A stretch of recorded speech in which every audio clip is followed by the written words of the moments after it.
সন্দেশখালীতে বাংলাদেশি যুবকের বিরুদ্ধে ভুয়ো ভোটার কার্ড তৈরির অভিযোগ উঠল।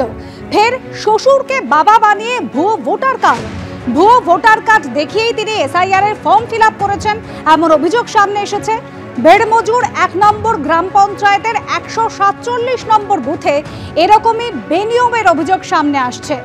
বাংলাদেশি নয় জামাই, পাতানো ছেলে দাবি করা হচ্ছে আবার শ্বশুরের তরফ থেকে। সন্দেশখালীর বাংলাদেশি এক যুবক ভুয়ো ভোটার কার্ড তৈরি করে ফেলেছেন তিনি, এমন অভিযোগ সামনে আসছে এবং সেই ভুয়ো ভোটার কার্ড দেখিয়েই তিনি আবার এসআইআর এর ফর্ম ফিল আপ করেছেন, এমনই অভিযোগ।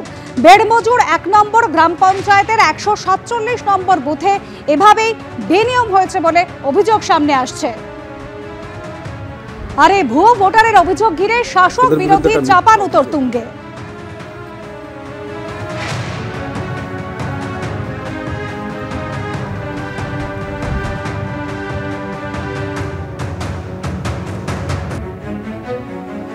নূর ইসলামের মেয়ে, তিনি ঠিক কি অভিযোগ করছেন শোনাবো আমরা। তোমার কি হয়? বাবা। বাবা বাড়ি আছে? না। কোথায় গেছে? কোথায় গেছে আমি জানি না। তুমি স্কুলে যাও? আর বাড়িতে কে কে থাকে? বাড়িতে মা, ভাই, বোন। আর মুস্তফার কি তোমার দাদু হয়? হ্যাঁ। আচ্ছা, তোমাদের এখানেই বাড়ি? না, তোমার বাবার বাড়ি বাংলাদেশে? বাংলাদেশে না, এখানেই বাড়ি। নূর ইসলামের মেয়ে, তিনি যদিও বলছেন এখানেই তার বাড়ি, কিন্তু যে অভিযোগ সামনে আসছে সন্দেশখালীতে বাংলাদেশি যুবক এবং সেই যুবক এদেশে থেকেছেন দীর্ঘদিন ধরে, ভুয়ো ভোটার কার্ড তৈরি করেছেন, আবার সেই ভুয়ো ভোটার কার্ড দেখেই এসআইআর এর ফর্ম ফিল আপ পর্যন্ত করেছেন। বেড়মজুর 1 নম্বর গ্রাম পঞ্চায়েতের 147 নম্বর বুথ এটি, এবং সেই বুথেই বেনিয়মের অভিযোগ কিন্তু ধরা পড়েছে।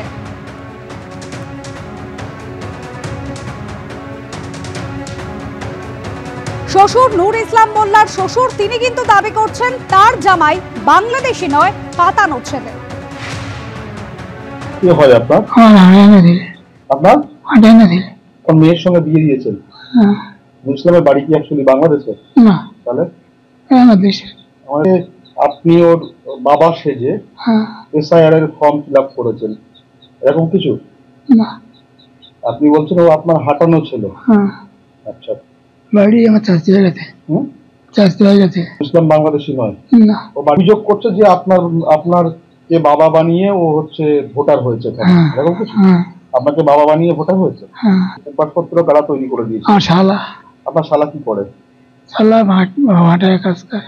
আচ্ছা, এই তৃণমূলের পঞ্চায়েত সদস্যরা এদের থেকে কি তৈরি করেছিল? পঞ্চায়েত থেকে তৈরি করেছিল? যে যুবকের বিরুদ্ধে অভিযোগ, সেই যুবকের আত্মীয়রা কিন্তু সমস্ত অভিযোগ অস্বীকার করছেন। সমীরণ পাল আমাদের প্রতিনিধি রয়েছেন আমাদের সঙ্গে টেলিফোন লাইনে। সমীরণ, ঠিক কি অভিযোগ সামনে আসছে এবং ধরা পড়লো কিভাবে এই গরমিল? দেখো, বিজেপির পক্ষ থেকে বারবার অভিযোগ করা হচ্ছে এই সন্দেশখালী বিস্তীর্ণ এলাকায় বাংলাদেশ থেকে সীমান্ত পার করে এদেশে বসবাসকারী যারা বাংলাদেশি, তারা নিজেরা ভোটার তালিকায় নাম তুলেছে এবং শাসক দলের মদতে নাম তুলেছে। ঠিক এরকমই যখন এসআইআর চলছে, যেখানে দেখা যাচ্ছে সন্দেশখালী 2 নম্বর ব্লকের বেড়মজুর 1 নম্বর গ্রাম পঞ্চায়েতের 147 নম্বর বুথ, সেখানে দেখা যাচ্ছে যে এই বুথেরই বাসিন্দা মোস্তাফা মোল্লা, তার জামাই বাংলাদেশি যুবক নূর ইসলাম মোল্লা, তাকে বাবা বানিয়ে তার নাম বাবা হিসেবে ব্যবহার করে ভোটার তালিকায় নাম তুলেছে। এমনকি যে এসআইআর এর ফর্ম রয়েছে সেখানেও তার বাবা হিসাবে দেখানো হয়েছে তার শ্বশুর মশাইকে। এই বিষয়টি নিয়ে বিজেপির পক্ষ থেকে অভিযোগ তোলা হয়েছে, যদিও তৃণমূলের পক্ষ থেকে অভিযোগ অস্বীকার করা হয়েছে, কিন্তু যে ব্যক্তিকে শ্বশুর হিসেবে যার নাম ব্যবহার করে তিনি স্বীকার করে নিয়েছেন যে এটা তার পাতানো ছেলে, অর্থাৎ তার নিজের সন্তান নয়, তিনি স্বীকার করে নিয়েছেন। তার পাশাপাশি ওই যুবকের কোনো প্রতিক্রিয়া পাওয়া যায়নি, কিন্তু ওই যুবকের কন্যা জানিয়েছেন যে তিনি এদেশেরই বাসিন্দা। কিন্তু এই নিয়ে জোর চাপানোতর শুরু হয়েছে। তৃণমূলের পঞ্চায়েত প্রধান তিনি জানিয়েছেন যে এটা বিরোধীদের অবান্তর অভিযোগ, কিন্তু এই নিয়ে রাজনৈতিক চাপানোতর শুরু হয়েছে বেড়মজুর 1 নম্বর গ্রাম পঞ্চায়েত এলাকায়। ধন্যবাদ সমীরণ। তৃণমূল সমস্ত অভিযোগ অস্বীকার করছে, কিন্তু বিজেপির ঠিক কি অভিযোগ রাখবো এবার আপনাদের সামনে। সন্দেশখালী এবং এই সীমান্তবর্তী সব এলাকায় শাহজাহানের মতন লোক সব জায়গায় রোহিঙ্গা বাংলাদেশিদের ভর্তি করে রেখেছে। এখন প্রমাণ এবং প্রমাণিত হচ্ছে। অঞ্চল প্রধান যে একটি অঞ্চলের প্রশাসনিকভাবে দায়িত্ব এবং মানুষের সেবা দেয়, সে বাংলাদেশি। বিষয়টা শুধু বাংলাদেশি রোহিঙ্গা না, বিষয়টা হচ্ছে একজন ভারতীয়, একজন বাঙালি বলেও প্রধান হতে পারলো না, মানে বাঙালি বিরোধী, ভারতীয় বিরোধী এই মমতা ব্যানার্জির সরকার, সেটা প্রমাণ হয়েছে। আর এই এলাকাগুলো যে সন্ত্রাস কবলিত, যে অশান্তি, এত খুন, এত মৃত্যু, আমাদের 3 জন শহীদ পরিবার, যা কিছু ঘটেছে এই শাহজাহানের মতন এবং এই বাংলাদেশিদের আশ্রয় দেওয়ার জন্য। বেড়মজুর 1 নম্বর গ্রাম পঞ্চায়েতের প্রধান কি বলছেন এই ঘটনার সামনে আসার পর, দেখুন।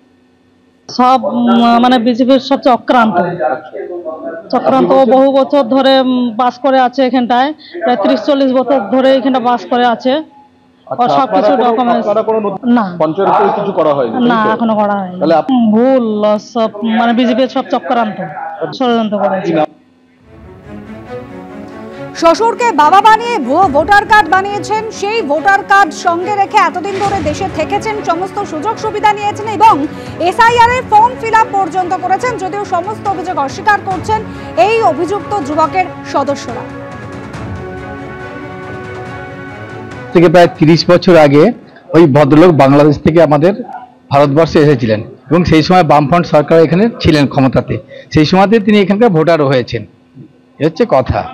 এবং আমি বিভিন্নভাবে 1 নম্বর বেড়মজুর 1 থেকে খোঁজ খবর নিয়ে দেখেছি উনি প্রায় 30 বছর আগেই এখানে এসেছেন। বিজেপি সারা পশ্চিমবঙ্গে একটা এমন একটা বিশৃঙ্খলা সৃষ্টি করেছে এবং ষড়যন্ত্র করেছে, তাদের কিছু লোকজনকে রেডি করা আছে, তারা এই সমস্ত মিথ্যা ভুয়া কথা বলছে। ওটা ভুল কথা, তিনি অ্যাকচুয়ালি 30 বছর আগে এখানে এসেছেন। এবিপি আনন্দ, এগিয়ে থাকে, এগিয়ে রাখে।